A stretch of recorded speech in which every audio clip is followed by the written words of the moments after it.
Welcome to another deep dive. Today we're tackling a really difficult but incredibly important topic. Yeah.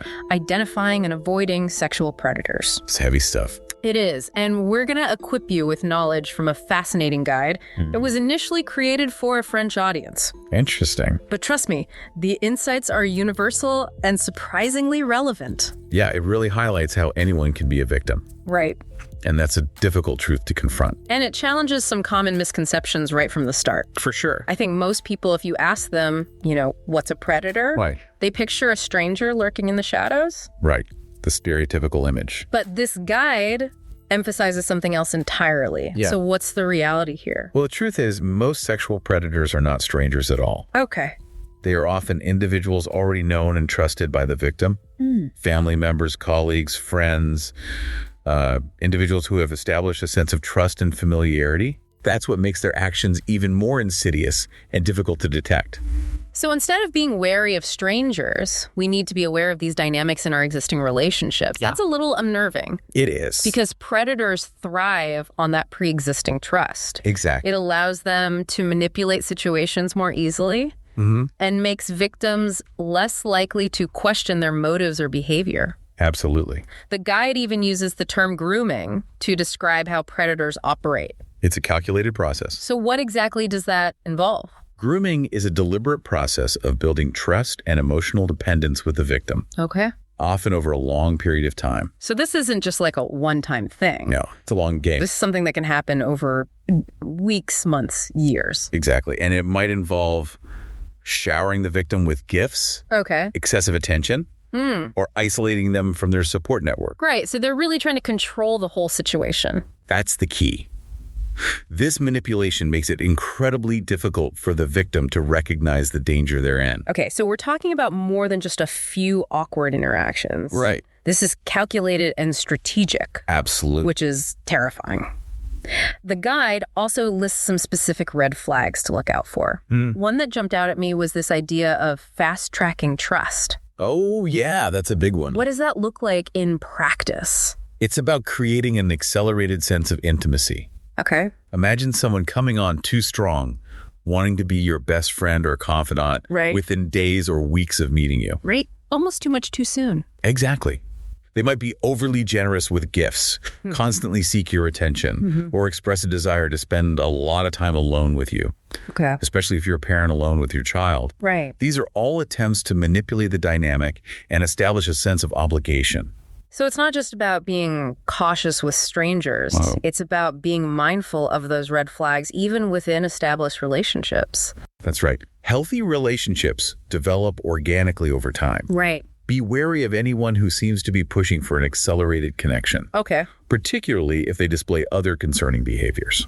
Another tactic the guide mentions is isolation. Yes, that's a classic manipulation tactic. Why is that so important to predators?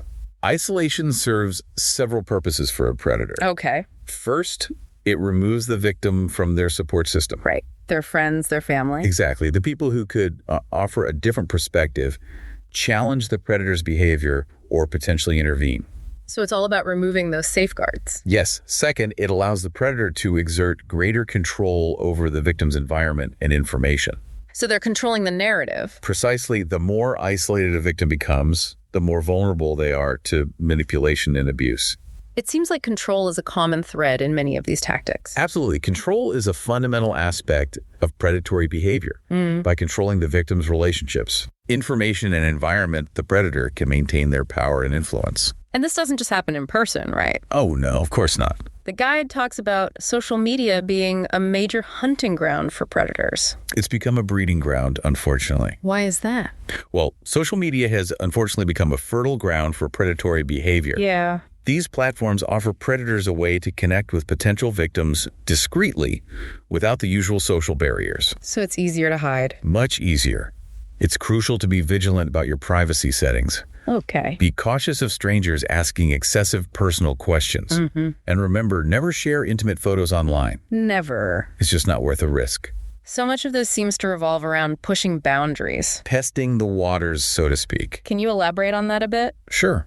Predators often test boundaries as a way to gauge a potential victim's vulnerability and tolerance for inappropriate behavior. So they're seeing how far they can go. Exactly. It might start with seemingly innocuous comments or jokes, gradually escalating to more overt advances or physical contact. So it's like a slippery slope. Yes. The guide refers to this as boundary violations, Okay. and they can often be subtle and difficult to recognize. That makes sense, but how can someone tell if it's just a harmless social misstep or something more sinister? Right. We don't want to be paranoid. Right, we don't want to jump to conclusions every time someone tells a bad joke. Exactly. It's true. Not every boundary violation signals predatory intent. Okay. However, it's important to trust your instincts. Yeah. If someone's behavior makes you feel uncomfortable, even if you can't quite articulate why, Right.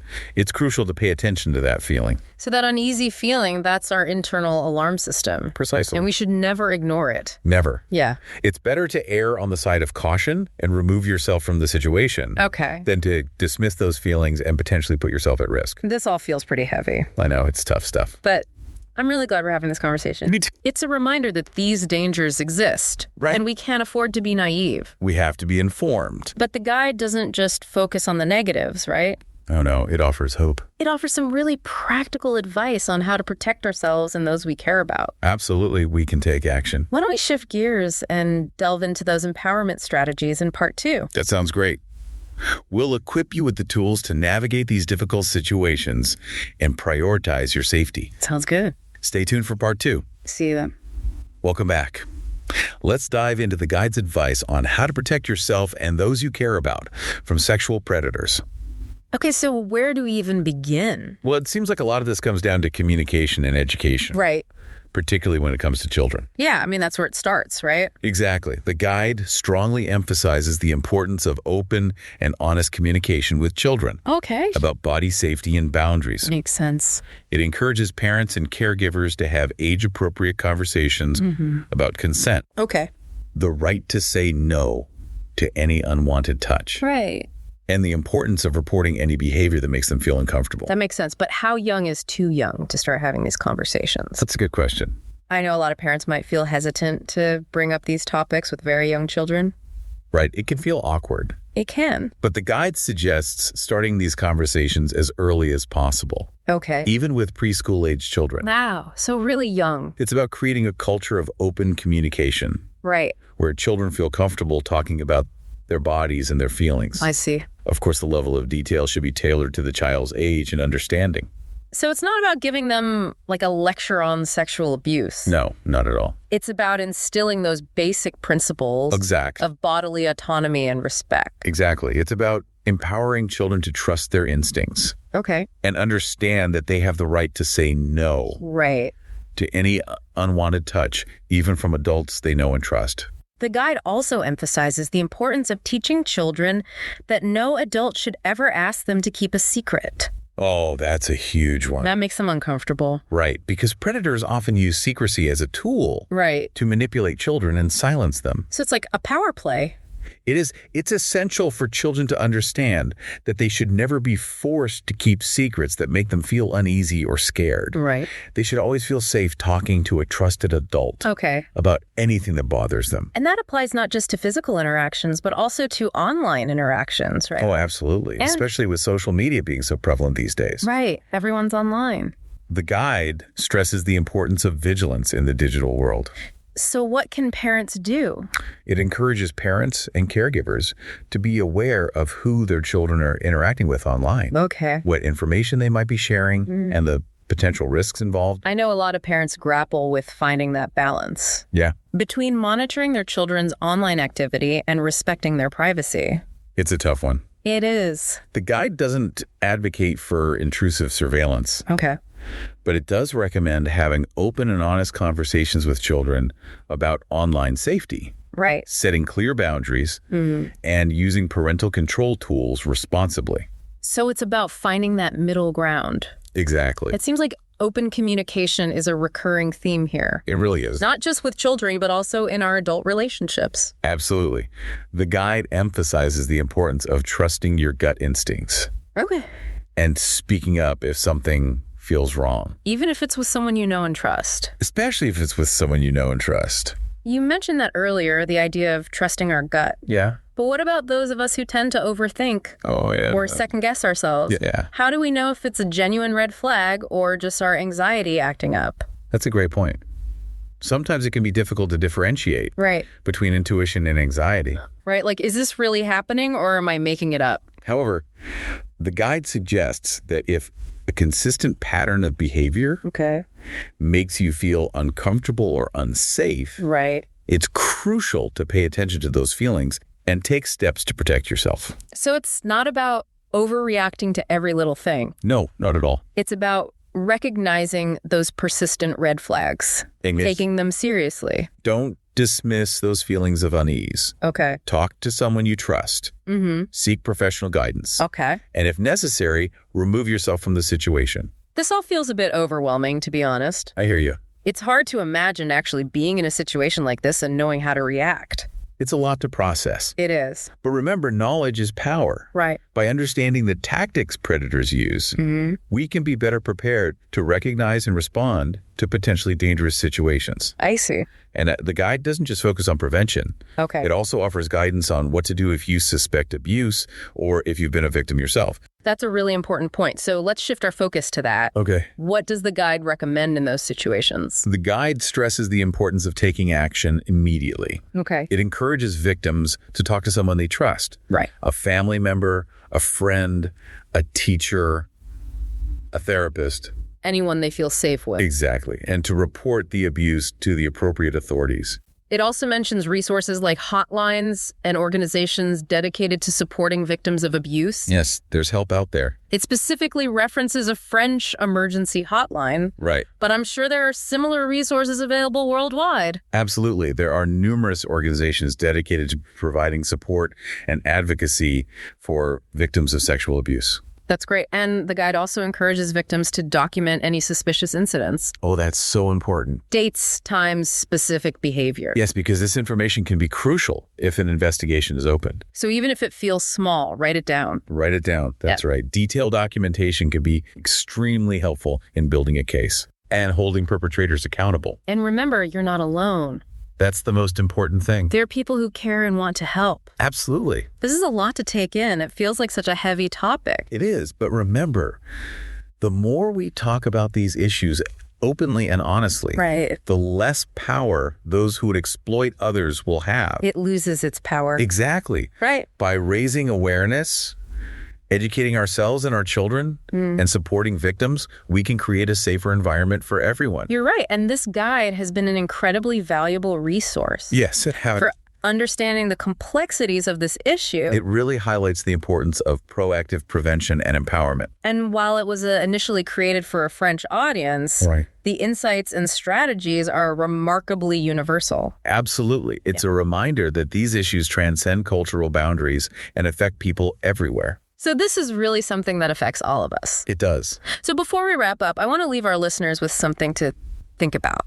What's one action you can take today to apply what you've learned? That's a great question. It could be having a conversation with your child about body safety, reviewing your social media privacy settings. Or even just taking a moment to reflect on your own experiences and gut feelings. So really just taking that first step. Exactly. Any step in the right direction is a positive step. That's a great question. And remember, don't let this be a one-time thing. Keep learning. Keep the conversation going. Share this information with others. Spread the word. Together, we can create a safer world for everyone. Yeah, it's easy to feel overwhelmed by all this. I know what you mean. But I think, the fact that we're even having this conversation, it's a huge step in the right direction. It is. Shining a light on these issues is crucial to dismantling the systems that allow predators to thrive. This deep dive has really underscored the importance of awareness. Yes. Not just for potential victims, but for everyone. I think you're absolutely right. Everyone needs to know about this. We all have a role to play in creating safer environments. It makes me think about the bystander effect.